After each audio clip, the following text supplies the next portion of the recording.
The devastation left by Hurricane Helene will be felt for weeks, months, even years to come. And with that comes potential safety issues like water quality and possible illness. Joining us this morning to help explain the impacts throughout the state is State Health Director, Chief Medical Officer, Dr. Elizabeth Cuervo Tilson is with us. Dr. Tilson, thank you so much for your time this morning. I know you're at headquarters in the Raleigh area, but when you look at the western part of our state, what are the immediate needs that you're trying to serve right now?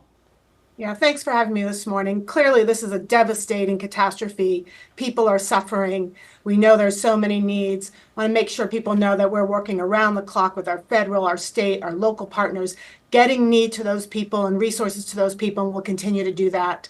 First is we want to make sure people's immediate health and safety needs are being met, making sure people have clean water, food, shelter, and access to critical health services. Thankfully, all of our acute hospitals are operational with power out west. Second, we want to make sure people are preventing injury and illness. So one, making sure that they're drinking safe water, bottled water or boiled water, and not using their well water until it's tested and deemed safe. Second, although thankfully the floodwaters are receding, we do know they still pose a risk. People should avoid floodwaters. There's still a risk of drowning. Also, floodwaters are full of contaminants and debris and potential electrical hazards. So avoiding those floodwaters, and if you are in contact with floodwater, washing off exposure to your skin.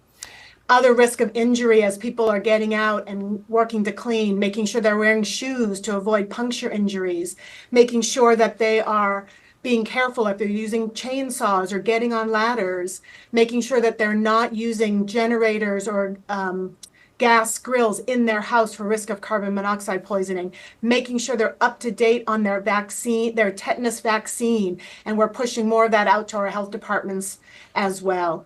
And then making sure they're taking care of their mental health needs. That will be an immediate need and a longer term need.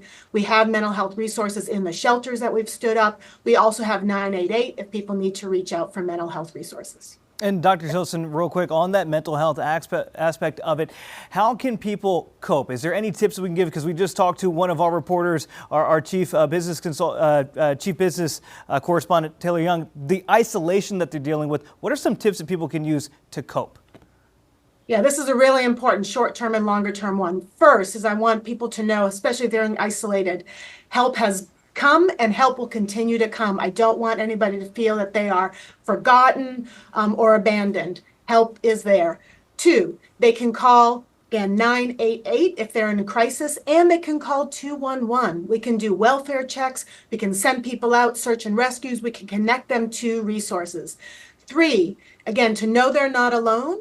And to know that the gravity of what they're in is profound, and it's okay to feel anxious. It's okay to feel distraught. That is where they are, but to make sure they reach out both to 988 and to 211 to get connected. Dr. Elizabeth Cuervo Tilson, thank you for what you're doing with the Department of Health and Human Services, both at headquarters and in Western North Carolina. We're going to continue to talk with you over the next couple of weeks, months, because we know there are some long-term effects that may not have even shown up yet that could pose a threat after this flood. So thank you for your time this morning. Stay in touch with us, and we'll do what we can to keep people connected as well. We appreciate it. Thank you. We appreciate it.